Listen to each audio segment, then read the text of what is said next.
চাইতেছেন? একটু হাতগুলা উঠে আল্লাহ রাসূলের দেখায় না।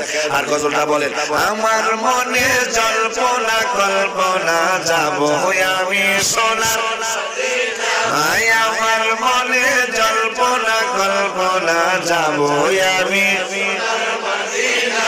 বলো যাব আমি সোনার মদিনা, বলো মাশাআল্লাহ বাবা বাবা গো যাব আমি